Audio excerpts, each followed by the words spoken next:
राष्ट्रीय स्वयंसेवक संघ संगठन व सेवा के 100 वर्ष, आओ बनाए समर्थ भारत। 1925 की विजयादशमी विक्रम संवत 1982 को शुरू हुए राष्ट्रीय स्वयंसेवक संघ ने अपनी स्थापना के 100 वर्ष पूर्ण कर लिए हैं। संघ आज विश्व का सबसे बड़ा सामाजिक संगठन बन गया है। इसलिए स्वाभाविक ही संघ को जानने की उत्सुकता समाज में बढ़ी है। संघ को जानना है तो संघ के संस्थापक डॉक्टर केशव बलिराम हेडगेवार जी को जानना आवश्यक है। वे जन्मजात देशभक्त थे। स्वाधीनता आंदोलन के सभी प्रयासों में वे सक्रिय थे। इसलिए 2 बार 1921 व 1930 में कारावास भी सहना पड़ा। संघ की स्थापना ऐसे समय में हुई जब हमारा देश स्वाधीनता के लिए संघर्ष कर रहा था। डॉक्टर हेडगेवार का स्पष्ट मत था कि राष्ट्र की स्वतंत्रता के पश्चात परम वैभव की प्राप्ति और समाज की विविध समस्याओं का स्थायी समाधान केवल हिंदू समाज के संगठित होने से ही होगा।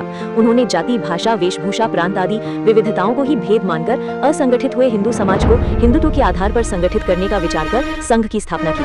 अपने यहाँ हिंदुत्व कोई उपासना पद्धति या रिलीजन नहीं है, ये जीवन दृष्टि है और उस दृष्टि के आधार पर विकसित हुई जीवन पद्धति है। इस भगीरथ और महत्वपूर्ण कार्य हेतु वैसे ही गुणवान कार्यकर्ता आवश्यक थे। ऐसे कार्यकर्ता निर्माण करने के लिए डॉक्टर हेडगेवार ने एक सरल किंतु अत्यंत परिणामकारक दैनंदिन शाखा की पद्धति संघ में विकसित की। व्यक्ति निर्माण की कार्य पद्धति। संघ कार्य के प्रथम चरण में संगठन खड़ा करना ही प्रमुख कार्य था और उस हेतु व्यक्ति निर्माण की प्रक्रिया को गतिमान करना आवश्यक था।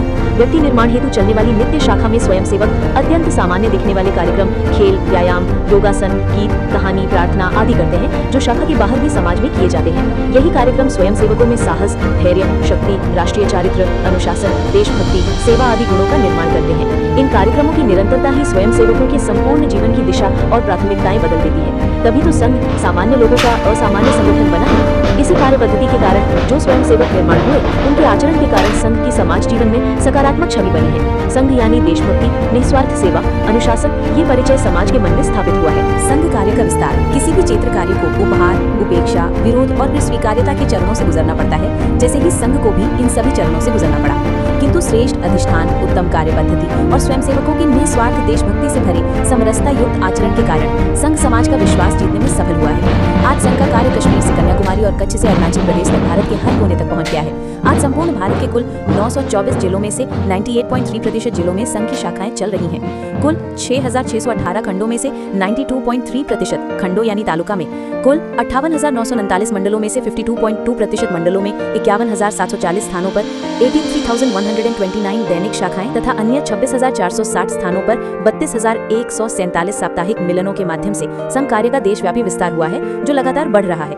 इन 83,129 दैनिक शाखाओं में से 59% शाखाएं छात्रों की है तथा शेष 41% व्यवसायी स्वयंसेवकों की शाखाएं हैं। सेवा कार्य। देशभक्ति से ओतप्रोत स्वयंसेवक समाज के कष्ट देखते ही दौड़ पड़ते हैं, तभी आज किसी भी प्राकृतिक अथवा अन्य आपदाओं के समय वहां तुरंत पहुंचते हैं। केवल आपदा के समय ही नहीं तो नियमित रूप से समाज में दिखने वाले अभाव, पीड़ा, उपेक्षा दूर करने हेतु स्वयंसेवक अपनी क्षमतानुसार सर्वत्र प्रयास करते हैं। आज संघ के स्वयंसेवक समाज के सहयोग से स्वास्थ्य, शिक्षा, संस्कार और स्वावलंबन के विषयों पर ग्रामीण और नगरीय क्षेत्रों में 1,29,000 सेवा कार्य और गतिविधियां चला रहे हैं। इसके अतिरिक्त स्वयंसेवक प्रशासन अथवा सरकार पर निर्भर न रहते हुए अपने ग्राम का सर्वांगीण विकास सभी ग्रामवासी मिलकर करें, इस उद्देश्य से ग्राम विकास का कार्य भी कर रहे हैं। भारतीय नस्ल की गायों का संरक्षण, संवर्धन, नस्ल सुधार करते हुए गोबर आधारित जैविक खेती के लिए किसानों को प्रशिक्षण, प्रबोधन एवं प्रोत्साहन देने की दृष्टि से गौ सेवा और गौ संवर्धन का कार्य भी करते हैं।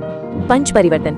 वैसे तो स्वयंसेवक नियमित रूप से समाज परिवर्तन और समस्याओं का समाधान करने के लिए सतत सक्रिय रहते हैं, लेकिन शताब्दी वर्ष के पश्चात 5 विषयों पर सज्जन शक्ति के सहयोग से जन जागरण के लिए विशेष प्रयत्न करेंगे, जिन्हें पंच परिवर्तन कहा गया है। ये 5 विषय इस प्रकार हैं। 1. सामाजिक समरसता। दुर्भाग्य से हमारे ही समाज के कुछ वर्गों को अछूत मानकर शिक्षा, सुविधाओं और सम्मान से वंचित रखा गया। ये सरासर अन्यायपूर्ण और अमानवीय है। इस अन्याय को दूर कर सबको साथ लेकर आगे बढ़ने के प्रयास समान है। हिंदू समाज विभिन्न जातियों के नाम से जाना जाता है। मूलतः यहाँ छुआछूत भेदभाव नहीं रहा। संघर्ष काल में इस विकृति का कुछ निहित स्वार्थ जातीय विद्वेष बढ़ाकर समाज को बांटने का कार्य करते रहते हैं। इसलिए समाज से अकारण भेदभाव दूर करने हेतु अपने मित्र परिवार में सभी जाति समुदाय के लोगों को शामिल करें और समय समय पर पारिवारिक कार्यक्रमों में सभी को सम्मिलित करने का प्रयास करें।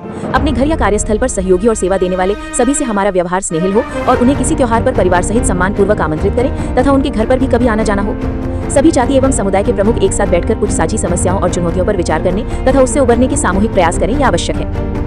2. पर्यावरण संरक्षण। सृष्टि हमारी सभी प्राणियों की माँ है, परंतु भौतिकतावादी जीवन के बढ़ते प्रभाव के कारण प्रकृति का शोषण ही होता रहा है। पश्चिम के विकास के मानकों के आधार पर हुए विकास से केवल 500 वर्षों में ही सृष्टि का पर्यावरणीय संतुलन बिगड़ गया है। उस बिगड़े संतुलन को फिर से ठीक करने के प्रयास में जन सहभाग बढ़ाकर पर्यावरण के बारे में जागरूकता और सक्रियता लाने की आवश्यकता है। अपने जीवन में न्यूनतम 3 बातें तो हम सभी कर ही सकते हैं: पानी बचाना, सिंगल यूज प्लास्टिक का प्रयोग नहीं करना और हरियाली के लिए पेड़ लगाना। इससे मनुष्यों में एक मानवीयता भी आएगी और पर्यावरण में सुधार भी होगा। इसके लिए जो सामूहिक उपक्रम चलते हैं उनमें भाग लेना और अपने घर में भी यह करना। कुटुंब प्रबोधन। भारतीय संस्कृति और परंपरा में कुटुंब का विशेष महत्व है। भारतीय आध्यात्मिक दृष्टि से यह कुटुंब यानी मैं से हम की यात्रा का पहला कदम है। अभी शहरीकरण और जीवन की आपाधापी बढ़ने के कारण कुटुंब छोटे हुए हैं, इसलिए परिवार के सब लोगों को सप्ताह में एक बार साथ बैठना, निश्चित समय पर घर पर रहना, श्रद्धानुसार भजन करना, घर में बना हुआ भोजन करना और उसके बाद 3-4 घंटा गपशप करना। उसमें हम कौन हैं, हमारे पूर्वज कौन थे, हमारी कुल रीति क्या है, अपने घर की रीति क्या है, क्या भद्र है क्या अभद्र है, आज के समय में क्या क्या आवश्यक है, इसके आधार पर अपने घर में सबने सहमति बनाकर उतनी बातों को लागू करना। 4. स्व आधारित जीवन। किसी भी देश के विकास के लिए उस देश के जो संसाधन है उसके आधार पर विकास के मार्गों को प्रशस्त करना चाहिए। स्व आधारित जीवन का तात्पर्य ये है कि आर्थिक एवं सांस्कृतिक सभी आयामों में हमें स्वयं के पैरों पर खड़ा होना चाहिए। स्वदेशी जीवन शैली प्रत्येक व्यक्ति, प्रत्येक परिवार के स्तर पर अपनानी होगी, तभी भारत आत्मनिर्भर बनेगा। अपनी मातृभाषा, स्वभूषा, संस्कृति और परंपराओं पर स्वाभिमान रखकर उनको व्यवहार में लाना चाहिए। 5. नागरिक कर्तव्य बोध। हर हालत में संविधान, नियम, कानून और अनुशासन का पालन करके चलना। कोई भड़काऊ बात हो गई तो भी कानून हाथ में नहीं लेना, गैर कानूनी आचरण नहीं करना। आज देश के लिए 24 घंटा जीने की जरूरत है। छोटी छोटी बातों में भी समाज का, देश का, सबका ख्याल रखना। मेरे से शुरू होगा, मेरे घर से शुरू होगा तो समाज में आएगा, समाज में आएगा तो भारत में आएगा, तभी भारत सशक्त राष्ट्र बनेगा। आवाहन। गत 100 वर्षों से ये महायज्ञ अविरत रूप से चल रहा है। संपूर्ण समाज को संगठित कर देश के सामने आने वाली सभी समस्याओं और चुनौतियों का समाधान करना, समाज में स्थायी परिवर्तन लाने हेतु समाज की व्यवस्थाओं का युगानुकूल निर्माण करना, ये संघ कार्य का अगला चरण है। किंतु अपना देश बहुत विशाल है और कोई एक संगठन इसमें स्थायी परिवर्तन नहीं ला सकता। इस हेतु सभी मतभेद भुलाकर सभी को एक साथ आकर काम करना होगा। इसके लिए सज्जन शक्ति की सक्रियता और सहयोग आवश्यक है।